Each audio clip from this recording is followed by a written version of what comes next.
Hello प्यारे विद्यार्थियों, आप लोग कैसे हैं? तो आज हम लोग क्लास 10th के बायोलॉजी के कुछ महत्वपूर्ण ऑब्जेक्टिव क्वेश्चन करेंगे और चैप्टर आपका 3rd नंबर है, परिवहन से संबंधित है। तो चलिए देखते हैं कि हमारा क्वेश्चन क्या सभी है। तो हमारा क्वेश्चन है कि एक कोशिकीय शैवालों में जल का परिवहन होता है। तो एक कोशिकीय शैवालों में जो जल का परिवहन होता है दोस्तों, वह किसके द्वारा? जो एक कोशिकीय शैवाल होते हैं तो उसमें आपको विसरण द्वारा जो है जल का परिवहन होता है। किसके द्वारा होता है? विसरण द्वारा जो है आपका जल का परिवहन होता है, आपको याद रखना है। तो एक कोशिकीय शैवालों में जो है ना जल का परिवहन होता है वह किसके द्वारा होता है? विसरण क्रिया द्वारा होता है, आपको याद रखना है। जैसे परासरण की बात करें तो मिट्टी से जो जड़ द्वारा जो जल ग्रहण किया जाता है वो किस क्रिया द्वारा? तो वो मिट्टी से, है ना, मिट्टी से जो है, मिट्टी से जड़ जो है जो जल ग्रहण करते हैं वह किस क्रिया द्वारा? मिट्टी से जड़ द्वारा जल का ग्रहण करना जो है वह आपका किस क्रिया द्वारा होता है? तो परासरण क्रिया द्वारा होता है। लेकिन हमारा क्वेश्चन यहाँ पर क्या है? हमारा क्वेश्चन यहाँ है कि एक कोशिकीय शैवालों में जल का परिवहन होता है। तो जो एक कोशिकीय शैवाल होते हैं, एक कोशिकीय शैवालों में जो जल का जो परिवहन है वह किस क्रिया द्वारा होता है? तो आपको याद रखना है किसके द्वारा? तो विसरण क्रिया द्वारा होता है। ठीक है, चलिए आगे चलते हैं। आगे क्या है क्वेश्चन? अगला क्वेश्चन है हमारा कि पानी एवं घुलित खनिज का पौधों में स्थानांतरण होता है। पानी एवं घुलित खनिजों का पौधों में स्थानांतरण होता है किसके द्वारा? तो जाइलम नलिका द्वारा। किसके द्वारा? जाइलम नलिका द्वारा। चलिए अगला क्वेश्चन देखते हैं क्या है। क्वेश्चन है कि पौधों में खाद्य पदार्थों का स्थानांतरण किस रूप में होता है? सुक्रोज के रूप में होता है। सुक्रोज का सूत्र होता है C12H22O11, इसका सूत्र होता है। जैसे ग्लूकोज का सूत्र क्या होता है? C6H12O6। ठीक है, तो आप इसको याद रखें। चलिए अगला क्वेश्चन देखते हैं हमारा क्या है। अगला क्वेश्चन है कि फ्लोएम से खाद्य पदार्थों का परिवहन पौधों में किस दिशा में होता है?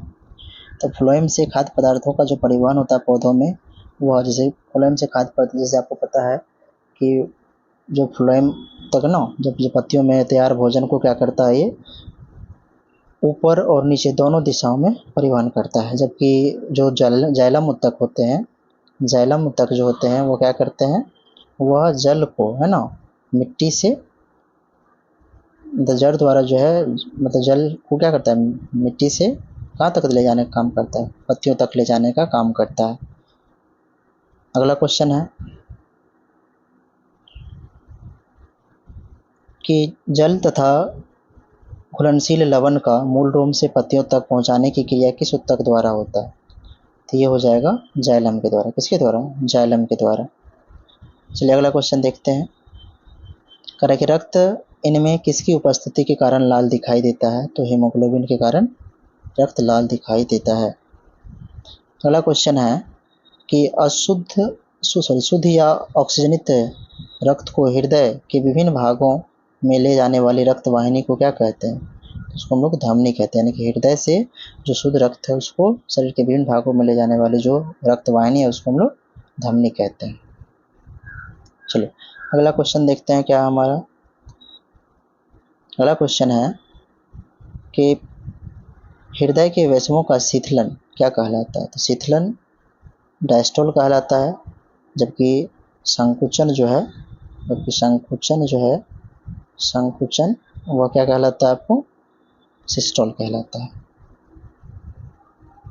चलिए अगला क्वेश्चन देखते हैं क्या है हमारा। करें कि पौधों में खाद्य पदार्थों का परिवहन निम्नलिखित किसके द्वारा होता है? तो खाद्य पदार्थों का जो परिवहन होता है वह किसके द्वारा? फ्लोएम द्वारा होता है। किसके द्वारा? फ्लोएम द्वारा। अरे चालनी नलिकाएं कहाँ पाई जाती है? जो चालनी नलिकाएं होती है वह किसमें पाई जाती है? तो वो आपको पाई जाती है फ्लोएम में। चालनी नलिका कहाँ पाई जाती है? फ्लोएम में।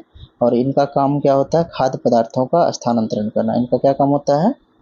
खाद्य पदार्थों का खाद्य पदार्थों का स्थानांतरण करना। ठीक है, खाद्य पदार्थों का स्थानांतरण करना जो है इसका अंतरण करना इसका काम है। आप इसको याद रखेंगे। चलिए अगला क्वेश्चन देखते हैं क्या है। अगला क्वेश्चन कह रहा है पौधे के बाहरी वायवीय भागों द्वारा जल वाष्प के निकलने की क्रिया को क्या कहते हैं? तो वाष्पोत्सर्जन कहते हैं। क्या कहते हैं इसको? तो वाष्पोत्सर्जन कहते हैं। अगला क्वेश्चन है कि जल के अवशोषण एवं परिवहन में जल की जाइलम वाहिकाएं, जाइलम है ना, जल की जाइलम वाहिकाओं में उत्पन्न होने वाले दाब को क्या कहते हैं? तो इसको हम लोग कहते हैं मूल दाब। क्या कहते हैं इसको? मूल दाब कहते हैं। कि जल के अवशोषण एवं परिवहन में जल की जाइलम वाहिकाओं में उत्पन्न होने वाले दाब को क्या कहते हैं? मूल दाब कहते हैं। चलिए अगला क्वेश्चन क्या है, थोड़ा सा बड़ा कर दे रहे हैं।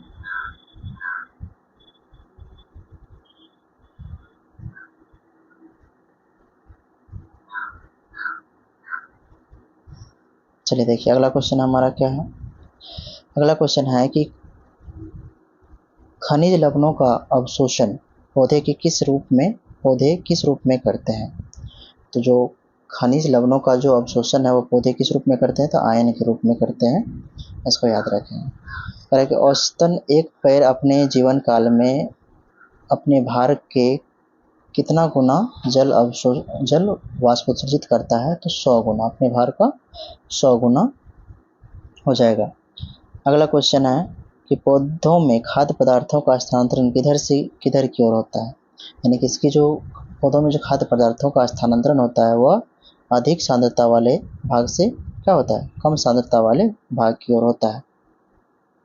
अगला क्वेश्चन है कि जाइलम वाहिकाएं किस प्रकार की कोशिकाएं हैं? तो जाइलम वाहिकाएं जो होती है वह किस प्रकार की कोशिकाएं होती है? वो एक मृत कोशिकाएं होती है। कैसी कोशिकाएं होती है?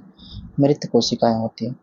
जैसे आपको जाइलम और फ्लोएम में याद रखना होगा, जाइलम क्या होते हैं? मृत होते हैं, जबकि फ्लोएम क्या होते हैं? जीवित कोशिकाएं होती हैं उनकी। अगर चालनी पट्टी यानी कि जो सी प्लेट कहाँ अवस्थित होता है?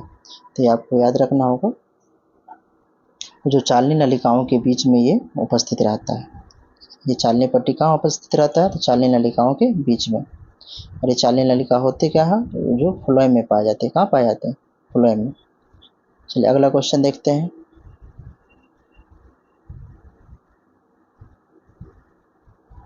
अगला क्वेश्चन है क्या खाद्य पदार्थों का फ्लोएम से होने वाले स्थानांतरण में ऊर्जा उपयोग होता है? हाँ बिल्कुल होगा, कि खाद्य पदार्थों का जो है फ्लोएम से होने वाले स्थानांतरण में जो है ऊर्जा का उपयोग होता है। अगला है कि पौधों में जल तथा खनिज लवणों के परिवहन की दिशा क्या होती है? जल तथा खनिज लवणों के परिवहन की जो दिशा होती है वह क्या होता है? केवल ऊपर की ओर होता है। केवल ऊपर की ओर होता है, इसका याद रखेंगे। रक्त क्या है? तो रक्त एक प्रकार का तरल संयोजी ऊतक है। जैसे रक्त का पीएच मान कितना होता है? रक्त का पीएच मान जो है वो आपका 7.4 होता है। और यह कैसा होता है? किस प्रवृत्ति का? तो क्षारीय प्रवृत्ति का होता है। याद रखेंगे इसको। चलिए अगला क्वेश्चन देखते हैं। अगला क्वेश्चन है कि रक्त प्लाज्मा में निम्नलिखित में से रक्त प्लाज्मा में निम्नांकित किसकी मात्रा सबसे अधिक होती है? तो रक्त प्लाज्मा में जो सबसे अधिक मात्रा होती है वो किसकी होती है? जल की। लगभग कितना? 90% क्या होते हैं? जल होते हैं। 7% जो है आपको ये 7% हो जाएंगे क्या चीज़? आपका लगभग में ये प्रोटीन, 7% प्रोटीन हो जाएंगे। ठीक है, चलिए अगला देखते हैं क्या है।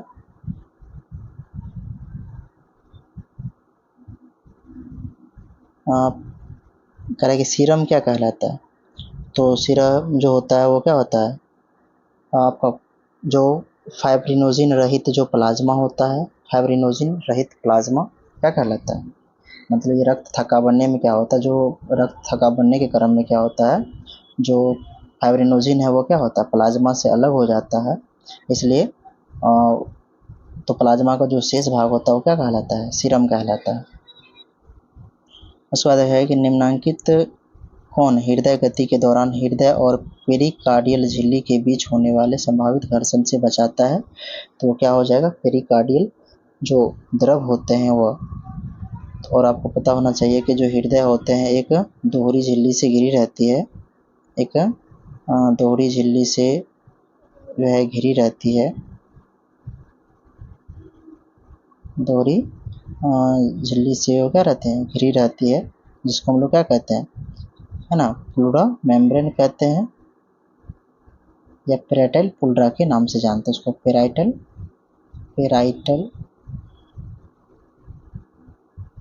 पुल्रा, उसको हम लोग पेराइटल पुल्रा के नाम से जानते हैं।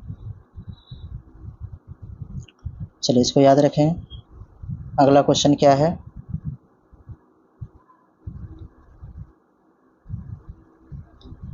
अगला क्वेश्चन है कि मेमेलिया वर्ग के जंतुओं के हृदय में कितने वेश्म होते हैं? तो इसका कितना हो जाएगा, 4 हो जाएगा।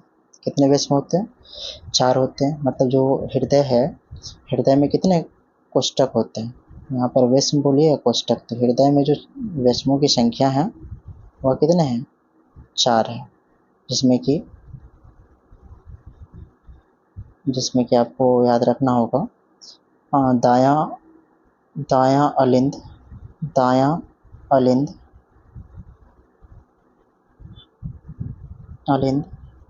दायां निलय, दायां अलिंद, दायां निलय, बायां अलिंद, बायां निलय और बायां निलय। तो ध्यान रखेंगे इसको। चलिए अगला क्वेश्चन देखते हैं क्या है हमारा। कह रहा है कि इनमें से किसकी दीवार मोटी होती है? इसमें किसकी दीवार मोटी होती है? तो आपको याद रखना होगा बायां निलय की जो दीवार होती है वह क्या होती है, मोटी होती है। बायां निलय की दीवार क्या होती है, मोटी होती है। ठीक है, चलिए अगला क्वेश्चन देखते हैं क्या है। अगला क्वेश्चन है कि त्रिदली कपाट कहाँ अवस्थित होते हैं? त्रिदली कपाट जो अवस्थित होती है वो आपको दायां आलिंद निलय क्षेत्र पर होता है। अग्र महाशिरा तपस महाशिरा कहाँ खुलती है? तो जो अग्र महाशिरा और पश्च महाशिरा है वह कहाँ खुलती है आपको, तो दायां आलिंद में। कहाँ पर खुलती है, दायां आलिंद में खुलती है। उसके बाद कि जो शिरा जो है, मतलब इसका काम अगर महाशिरा और पश्च महाशिरा का क्या काम होता है, ये शरीर से अशुद्ध रक्त को कहाँ लाने का काम करता है, हृदय में लाने का काम करता है। तो ये कहाँ लाते हैं, तो दायां आलिंद में लाते हैं। जैसे ऐसे नोड क्या है, एक तरह का ये तंत्रिका उत्तक है। कैसा है, तंत्रिका उत्तक है। ऐसे नोड मतलब जिसको हम लोग साइन ऑरिकुलर नोड कहते हैं, ये क्या है, एक तरह का तंत्रिका उत्तक है। चलिए अगला क्वेश्चन देखते हैं क्या है। अगला क्वेश्चन है कि निम्नलिखित में किसमें जो है शुद्ध ऑक्सीजनित रक्त का प्रवाह होता है? तो शुद्ध ऑक्सीजनित रक्त का जो प्रवाह होता है तो आपको किसमें हो जाएगा, फुफ्फुस शिरा में। किसमें होगा, फुफ्फुस शिरा। जैसे आपको पता होगा कि एक धमनी हुआ, धमनी, एक फुफ्फुस धमनी, फुफ्फुस धमनी, इसमें जो है धमनी में शुद्ध रक्त, इसमें शुद्ध रक्त और इसमें अशुद्ध रक्त का प्रवाह होता है, अशुद्ध रक्त का। जबकि वहीं पर आपको एक होता है सीरा और एक होता है फुफ्फुस शिरा। कौन सा, फुफ्फुस।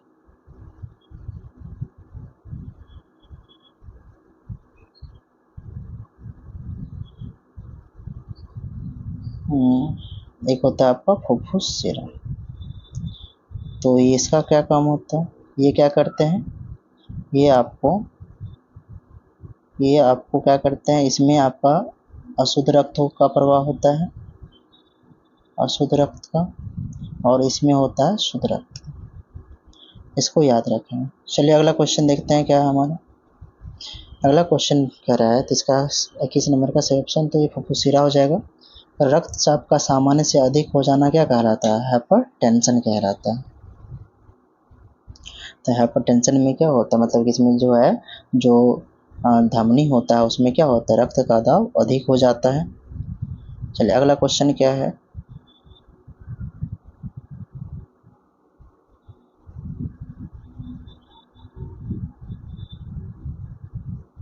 अगला क्वेश्चन है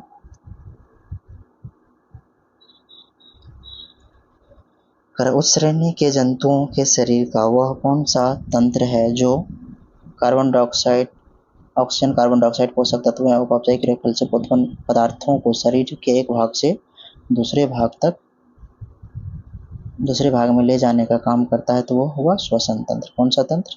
सॉरी, श्वसन तंत्र में क्या हो जाएगा, रक्त परिवहन तंत्र ना। कौन सा हो जाएगा, रक्त परिवहन तंत्र इसका सही आंसर हो जाएगा। चलिए अगला कौन होगा, अगला क्वेश्चन है आपका कि रक्त का तरल भाग प्लाज्मा आयतन के हिसाब से पूरे रक्त का करीब कितना प्रतिशत होता है? तो वह आपका हो जाएगा 55%। लगभग कितना प्रतिशत होता है, 55%। प्लाज्मा में सबसे ज़्यादा किसकी मात्रा होती है? तो 90% जल होते हैं, तो ध्यान रखेंगे इस बात को।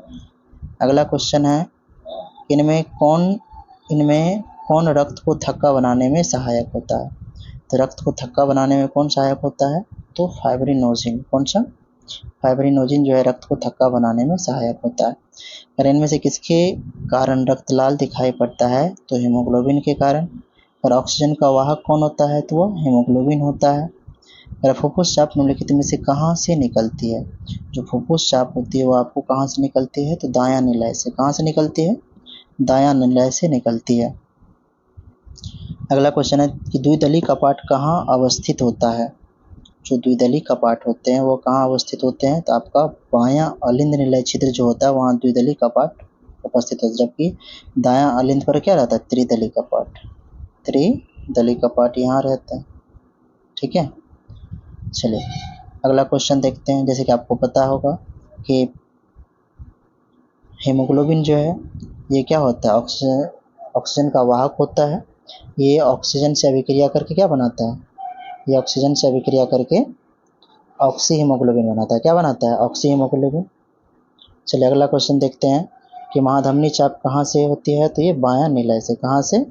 तो बायां निलय से ये निकलते हैं। कहाँ से निकलते हैं? बायां निलय से। चलिए अगला क्वेश्चन देखते हैं क्या है, बायां निलय से। कह रहा है कि रक्त परिवहन के दौरान हृदय में रक्तचाप का बढ़ना तथा उसका फिर से बाहर निकलना क्या कहलाता है? तो हृदय चक्र कहलाता है। और एक स्वस्थ व्यक्ति का सामान्य स्थिति में रक्तचाप कितना होता है? तो 120/80 mmHg होता है। चलिए इस वीडियो को देखकर बताइए कैसा लगा आपको। चलिए धन्यवाद।